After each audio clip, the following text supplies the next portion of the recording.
If you've even considered purchasing and buying a pre-construction product here in the Riviera Maya, you have probably seen some nightmare stories online of delayed deliveries or properties being over budget or not building, but I like to put my money where my mouth is. So today I have on Phil Hart, the only one I trust with custom builds. He will be doing my villa here in Salvazama.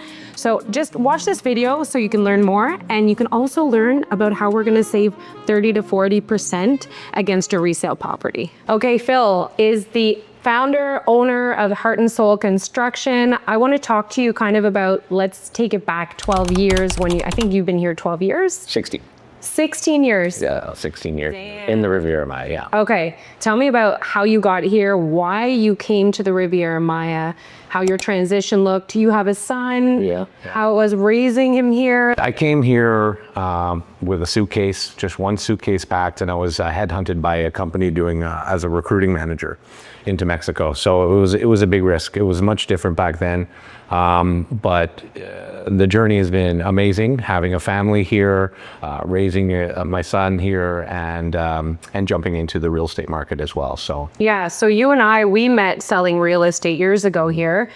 We actually worked together, and we kind of saw sort of the similar problem. So you were selling real estate and you were seeing some of the issues with the pre-construction builds, let's say a big development.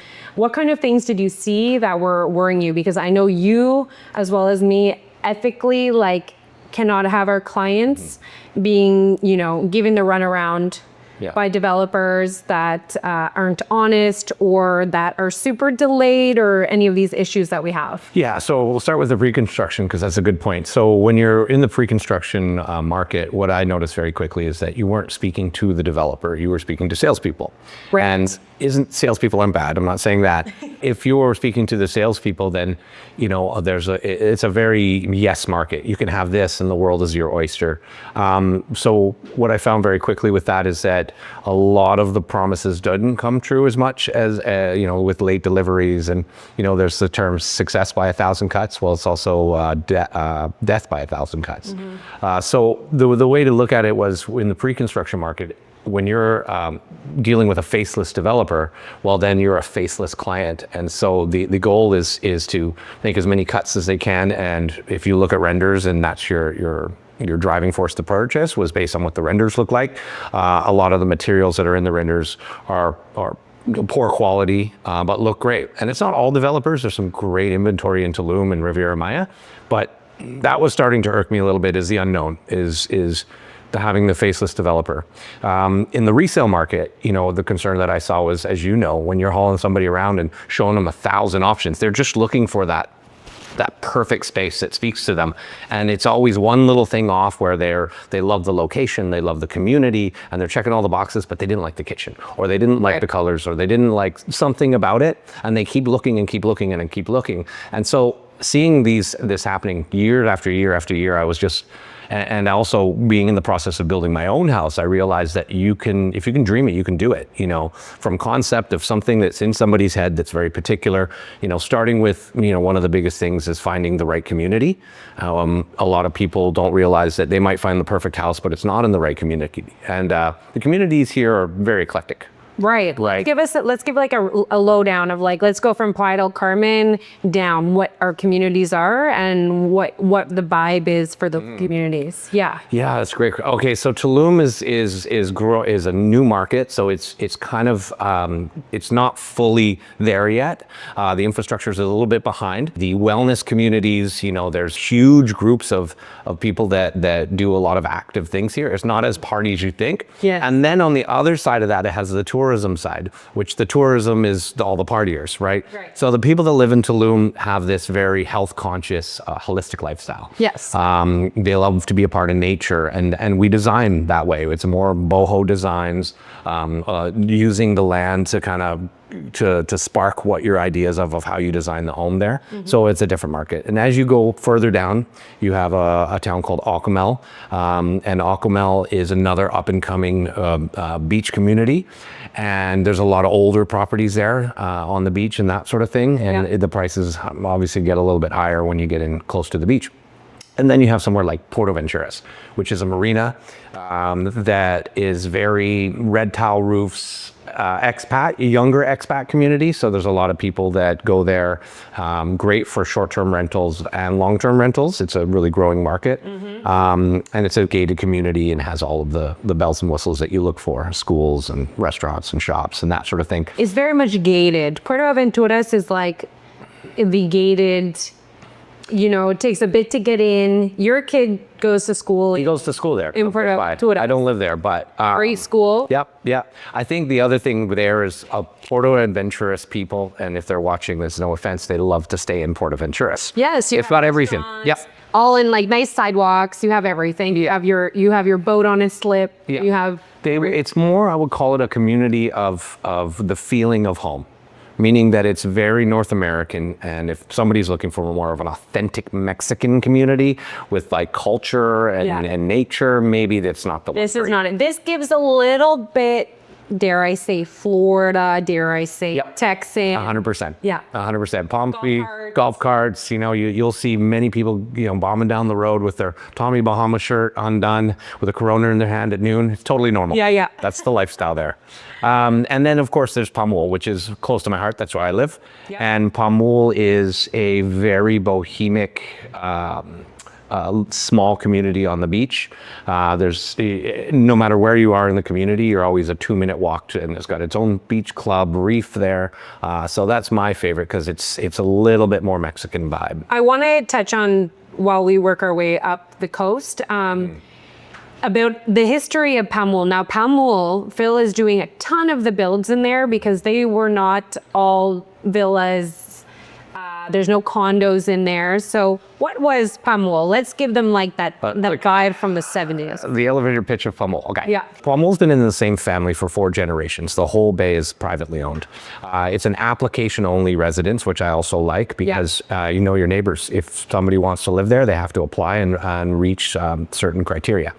The other thing I really love about it is there's no rentals, no short-term, no long-term, and having a son at 11 years old that can run around the community and go spearfishing with his friends and be free. I love that. There's not many places left in this world. And all the staff know, all of us who go there more than once, the staff will know you at the Tulum-style restaurant right on the beach. I mean, it's a 70s vibe, but like it kept that community, that beachy 70s Venice Beach kind of chill vibe. All the roofs are thatch, or we call it palapa roofs. There's thatch roofs. Now, that being said, that's for the outsides. They're still concrete enclosures. Yeah. And the cool story with that is when Playa del Carmen was a sleeping fishy village, real estate value, there was not much tourism unless you went further up into the Cancun hotel zone.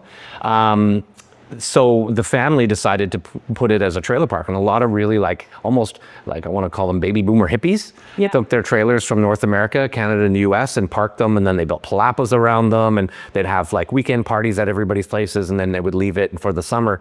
And of course, that went on for a good solid 30 years. Yeah. And now, of course, a 30-year-old trailer is not attractive to come stay in. So we're in the modernization stage of the community where we're pulling out the trailers, building some beautiful bohemian villas and stuff like that. So it's pretty exciting. So yeah, I love that community. Yeah, Pamul to me is an authentic vibe, coastal vibe that hasn't been touched. We're still years back, but you really want that because each property is literally steps to the beach.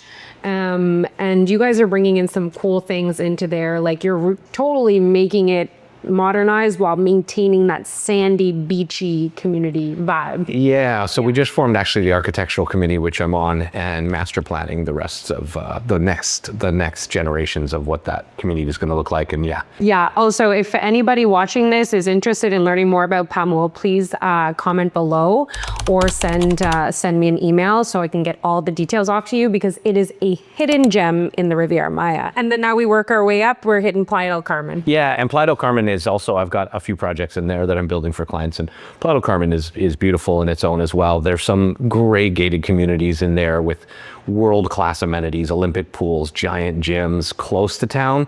Playa del Carmen is kind of those two different markets. If you're downtown, the units are smaller, and it's a little bit more of a party vibe. Great rental market if you're doing short-term or long-term rental there. Yep. So for smaller units, easier to manage, come and visit when you want. But I always find when people want to get a place and it's for a rental, they have to realize they do have to sacrifice most of the high season because it's super seasonal. So you have to be prepared to say, okay, well, I can't use it for winter and then rent it out in the summer because it's only going to be, it'll be a smaller occupancy. But if it's a rental, keep it a rental, go to Playa. Yeah, exactly. If it's a relocation, your dollar stretches way further per square foot going into one of the gated communities, which is still 7 to 10 minutes away from the beach. That's the thing. When people don't realize this, Playa del Carmen is like 400,000 people live there. It's a city. It's a city. But your suburbia is a 7-minute drive. It's not a 45, 50-minute Toronto to, out GTA, an hour, 2-hour drive. It's nothing like that. It's a 7 to 10-minute drive. But once you live here,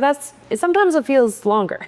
Yeah, it does. About 7 minutes feels like an hour. It's true. And you can go back to Canada or US and you're like, oh my God, this is real traffic. I should just shut up. Yeah. Let's talk about let's move into, how you started realizing that maybe you would be the best fit to do the builds and to do the custom. I know you've done a ton of them. I know you are delivering a bunch right now. I also know you're one of the only people that knows how to deliver within budget and on time. Yeah. How do we do that? How does that all look? Start to finish. Okay, let's go from concept to delivery. So the most important part of a build is preparation.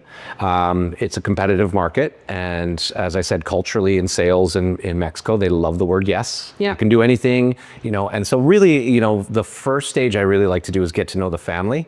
So I know which community we can start looking for lots, and which community fits them, close to schools. And obviously my background in recruiting really helps to get to know how to match up people with where they should probably live here. So the community, and then we kind of go in through the dartboard, and the next one is the lot.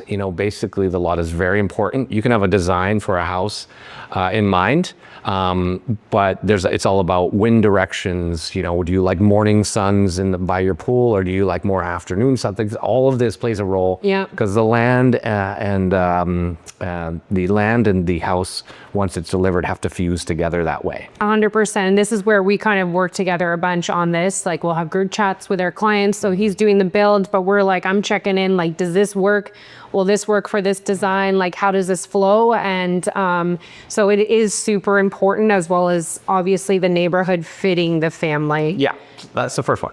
So get that out of the way first. I've had clients that have looked in communities and their demographic and matching it up. It's like, this is a mix match. You're going to be miserable here. Right. Let's find the right community for you first, based on what the family dynamic is, right? Yeah. So the first point of contact is getting to know your clients really, right? So it's the total opposite approach of, say, the faceless developer and the faceless client getting together and trying to sell their project of what they designed and what they like.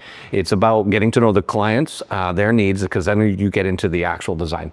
And so the question he had is like, how do you stay in a fixed cost? Like, how do you know exactly how much the house is going to be? Modern technology, we build it digitally. So not a lot of developers do that because there is a cost for that. So we have everything from graphic designers, CGI artists, taking the 7 to 8 plans that we have, and every decision is pre-made so that when we break ground, it's just progress reports. Off to the races. It's construction milestones, send those for you. Yeah. And it's followed by a strict calendar so we can see that we're following the bouncing dot of where we're supposed to get to. Right. And so that also takes time. And so a lot of builders don't have the patience to go through and digitally build it, so they'll eyeball rough it.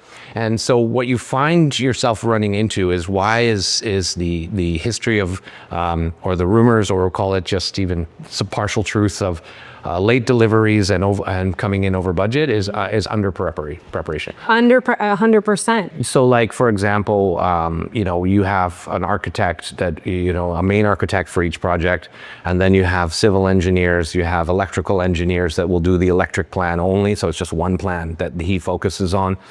And that's interactive with your clients, Yeah. right? So I know that by the time that full scope of work is done, Yeah. we give it to the CGI artists and the render people, and they match it exactly of the vision of the client. Right. And there's about a 2-minute video, 12 renders, and then that way, if we need to make any changes, let's do it now.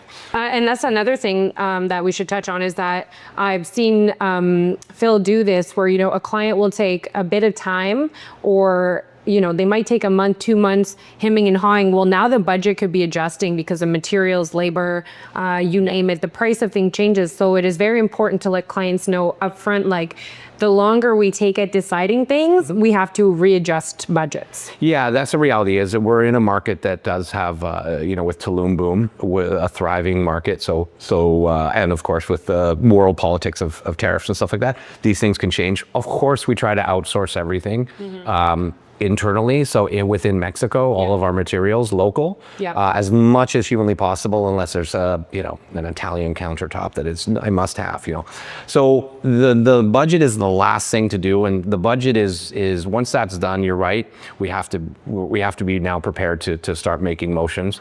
The other way, a little trick that we do, which not a lot of people do here, is with the down payment for the build. Right. We buy all the materials. Right. So we lock in a cost of concrete, the big ones, concrete, aluminum, steel, some of those big purchase ones, big items. Then we take those and they just get stored at our providers. Perfect. So our provider will store it. They'll deliver concrete on demand.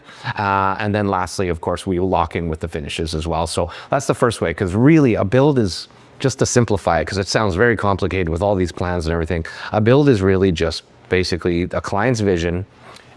It's a bunch of materials that you buy, and then we have labor. Within that, there are things that kind of go unspoken, unsaid, but that all of us that work in this field do understand. There are permits and things that are sometimes cash payments that are required to be done. I'll get you there, because like a cash payment under the table kind of thing would, like, for North American standards, to get a government permit, sounds super dodgy, right? Sounds scary.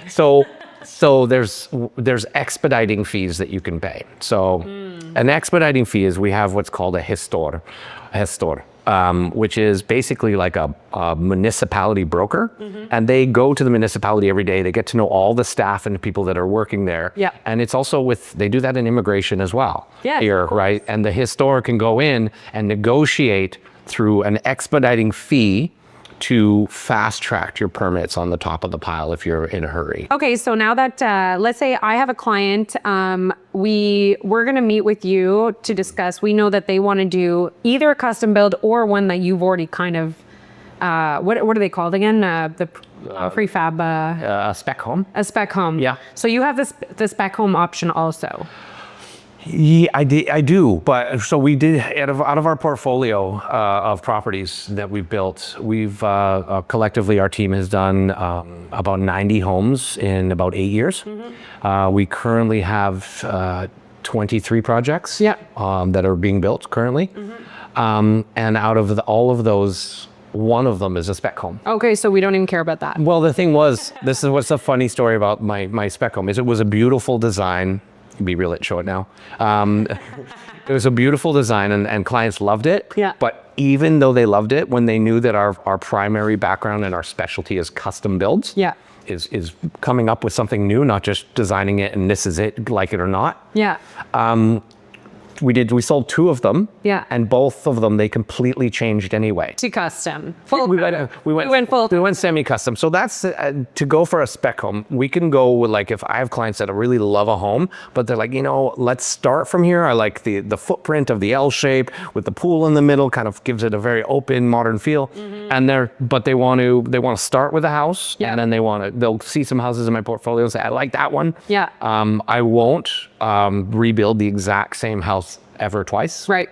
So I have to customize it, which actually you find most people's tastes, when you really get in their brain, are completely different anyway. Totally. Yeah. So you can see you'll see 2 houses of ours that have maybe some similarity of design, maybe like the curved windows and the bohemian feel, and maybe the entrance, but we have to change the facade to make it completely different. Right. They're different homes. Right. So what would your timeline look like? The conceptual design is basically like a piece of clay.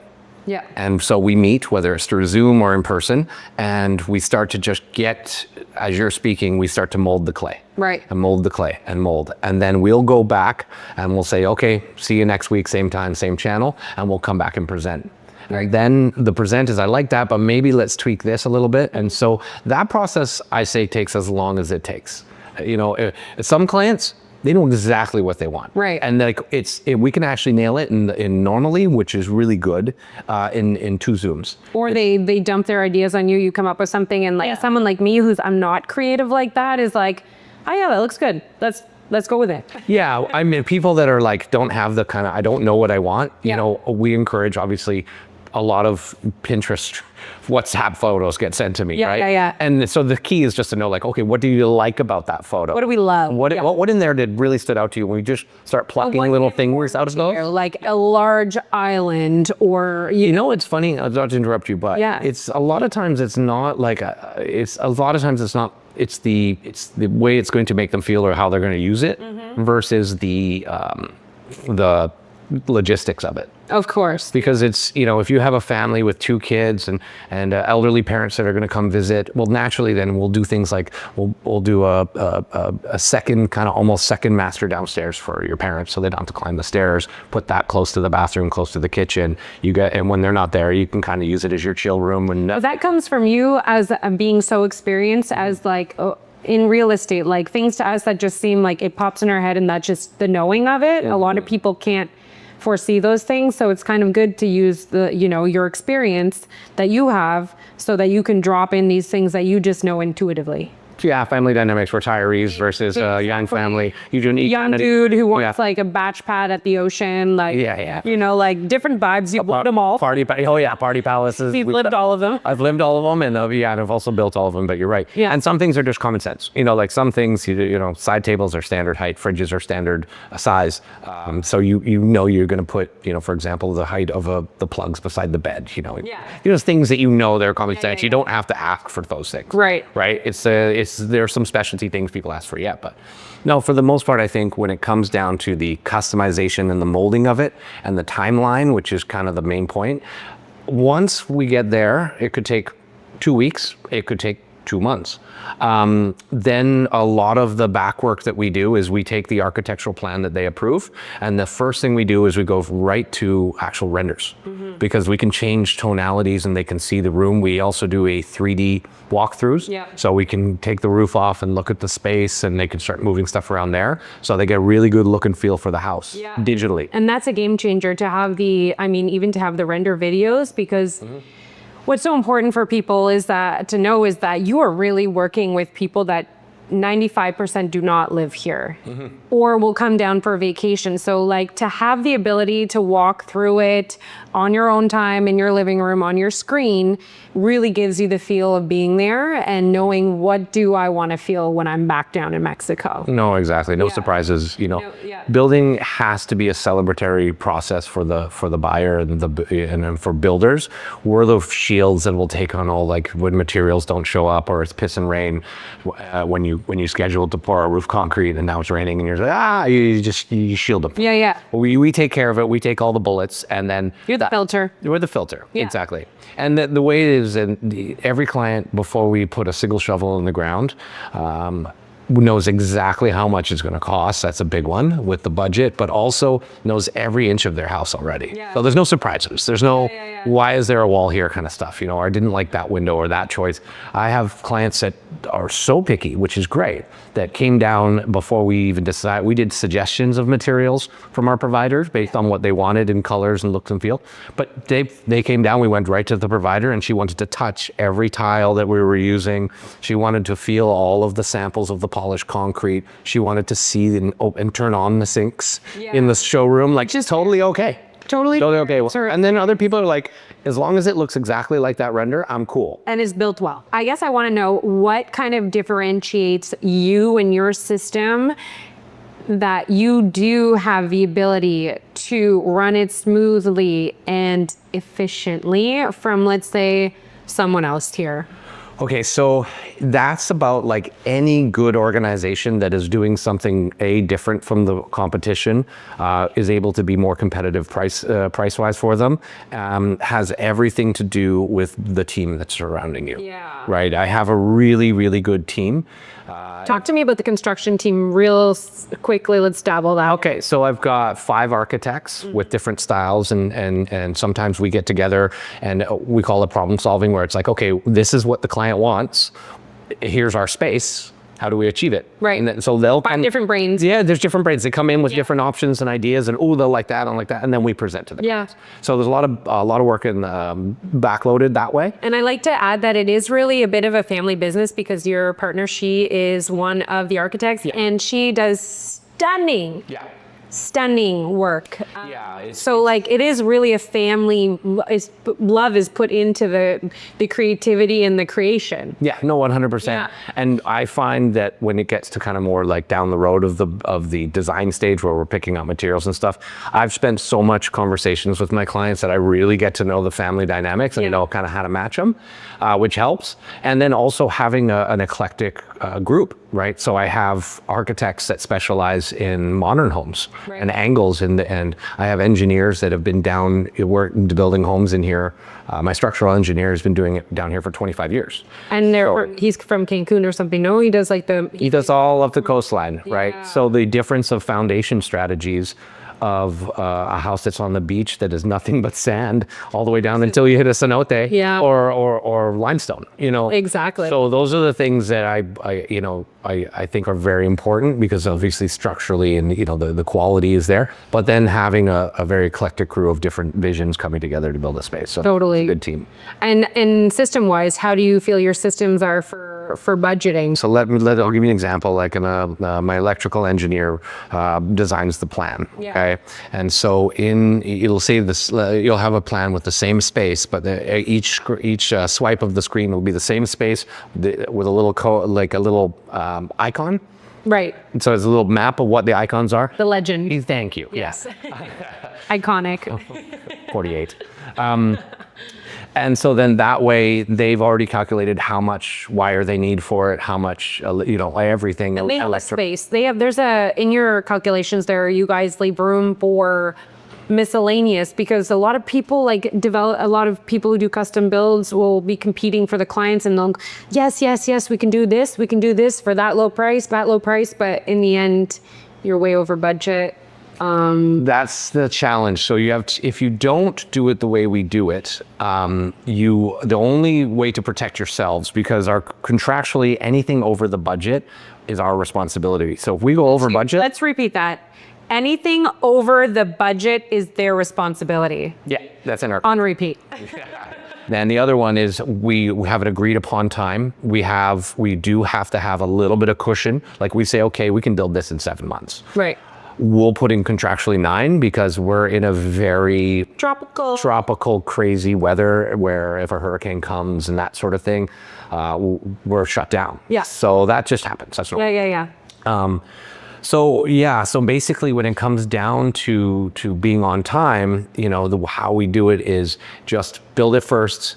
You're able to price out everything. So if you go through the budget, we give it to our clients, and it has every stroke of paint to every nail accounted for. Perfect. And then labor, and then there we are. And that's what we want. We want that honesty, and we want that transparency. So if you're even remotely considering investing down here in a custom build, whether it be a family secondary home or a batch pad by the ocean like we talked about, please feel free to reach out to us. We can answer any questions you have. This is Phil Hart. Thank you for coming today. Thanks for having me. Yes, and we'll see you on the next episode. Bye.